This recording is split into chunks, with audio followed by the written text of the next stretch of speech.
Hi, this is Mark from LongIslandWatch.com. Finally, I'm coming at you with another watch and learn. I know it's been a while, I apologize. Today's gonna be my top 5 watch hacks.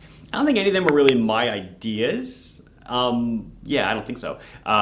They're just things I picked up over the years that I definitely apply in a rather regular fashion. So figure I've probably spoken about them in the past in other videos, but figure why not just make one video and give you all 5 of them. So without further ado, number 1, and this one's, so you get a new watch and it's powered by any of the Seiko movements. This is really where it's prevalent, whether it be an NH, I guess a 34, a 35, a 36, or even a 4R, 34, 35, 36. And it's running extremely, extremely fast. I'm not talking 30 seconds or 40 seconds fast a day. I'm talking like a minute an hour, where you count off 5 and it's already, swung past 5 seconds on the watch. It's really, really smoking. You'll post this online on a Reddit or a Watch You Seek, and people are like, oh, it's probably magnetized. That's not magnetization. Magnetization doesn't really do that, not that fast. What could very well be happening, and this was taught to me by a magazine editor many, many years ago, and I'm sure if you're watching this, I've told you this before, and it has worked magically. What can happen on those movements is the balance spring, very finely coiled wire, can kind of get stuck to itself. It can get stuck on a bridge, either in transit, you may drop it, something. And what it's really doing is making the effective length of the spring so much shorter. When we make springs shorter, their natural frequencies go up. So what's happening is the watch is just beating way the heck too fast. So what do we do to bring it back into beat? You guys have heard me on the email and you're like, you sure? You smack it against your palm. Dial side, I have a watch, let's see, right here. Actually I have an SKX for one of the other things I'm gonna do. You'll just take it and you'll just, with decent force. Don't forget now, these watches are all, protected against shock on the balance. But you want to give it a decent knock, and what that's going to do is going to free the balance, and it's hopefully you should know literally almost immediately if it's now ticking in beat. If it's not, then yeah, there could be something else wrong. But I would say that this is an easy 8 out of 10 times. If someone tells me their watch is ticking super duper fast, that is the solution. Number 2. Okay, and this one, I think it was 2 years ago actually. The subject of many watch memes. It's the forehead trick. And this was taught to me by a watch distributor that I know. You have 2 watches and you do not know if it is sapphire.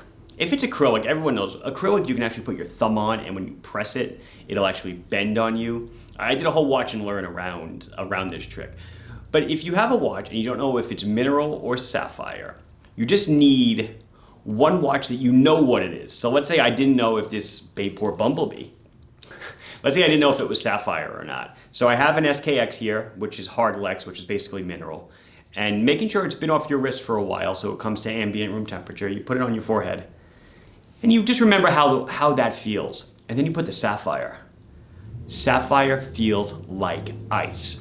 Due to the thermal conductivity of sapphire as compared to regular mineral glass, makes your skin feel so much cooler. So sapphire will always be the icy one, and mineral will be a bit warmer. I promise you will easily be able to tell the difference. We may put the mineral to your head and say, wow, it kind of feels pretty cold. But then when you put the sapphire, it's like, ooh, wow, that is so much colder. So that's the forehead trick for figuring out if a crystal is sapphire or not.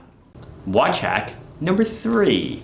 So you have a watch with a screw down crown, and when you screw it down, it feels kind of gritty, I guess.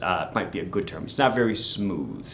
Well, they do sell lubricants that you could use for this, but what I have found, and again I've been told this in the past, and it's something that I've been recommending out for years, is that you can just use waxed dental floss. So here I have a piece of dental floss, and you'll pull out the crown to expose the crown tubes, and you just wind or wrap the dental floss around the crown tubes to try to transfer some of that wax from the floss to the tube, and that will actually lubricate the threads and make the crown action so much better. And just a little extra bonus ditto, you can do this for bezels as well. You can wrap the floss around the bezel a bit and rub it a bit to try to lubricate the interface between the bezel and the case. But you have to make sure you're using waxed dental floss, not that glide stuff that's plastic. You need something with wax, and the wax in this case is acting as the lubricant. Watch hack number 4, and this literally is a hack. Not really prevalent too much anymore, but if you have a watch that's not hacking, like the old Seiko 7S26 or 7S36, and you are dead set on getting your time set exactly right, as long as the watch is at a low position of wind, generally if it's at a full wind, you're not gonna be able to do this. If it's at a low position of wind, you'll be able to unscrew the crown. When you go to set the time, if you apply just a little bit of back pressure, like you're gonna turn the time backwards, you will get the seconds hand to freeze. You can actually get the seconds hand to go backwards. You don't wanna really do that, but you can get the seconds hand to freeze in place so that you can, I guess, hack your watch to the correct time source. What's going on here is basically there is a canyon pinion, I believe. It's riding on the center post, and it's a friction fit. And all you're doing by applying that back pressure is you're overcoming that friction. So I guess school is out on whether it's good or bad, or I can't see the harm in doing it a little bit here and there. I wouldn't do it regularly. I wouldn't pull it out as a party trick to make your watch run backwards. Running backwards is not good because the jewels that are, the faces that are hitting are not the faces they're supposed to hit. So you really shouldn't do that. But to get the watch to stop, I don't think it's the end of the world. Again, I'm not a watchmaker, but that's my trick for back hacking. And finally, hack number 5. So this one came from one of the factories I work with that builds Islander. You want to remove a bracelet from a watch that has drilled holes in the case. So most people go take a tool, stick it through, and remove. Well, every so often, we are sloppy people. We can slip. We had a cup of coffee, we're a little jittery, and now we've scratched the case. So here, we just use a toothpick. I mean, genius. I'm sure people do this already. Obviously, these people know what they're doing that were in the factory. But yeah, you can use a nice round toothpick, put it in, and you can push down and remove the spring pins just as you would with a tool. But the benefit here is that if you slip, you will not scratch the case. Then, likewise, I've heard so many people say they were adjusting their micro adjustment on the clasp, on whether it be an Islander or anything else, and they kind of Apollo 11 or Apollo 13 the spring bar, boom, off it goes into space. The way around this is to never actually remove the spring bar. What I've been doing ever since I've been into watches, and I'm sure a lot of you do too, but the toothpick works here. You just use a toothpick to press one end of the spring bar and then just walk it to the next hole without removing it. Flip the bracelet over, do it again, push the spring bar in, and then walk it over to the next hole, so forth and so on to get the proper adjustment. Then you don't have to worry about the spring bar flying off into Never Never Land.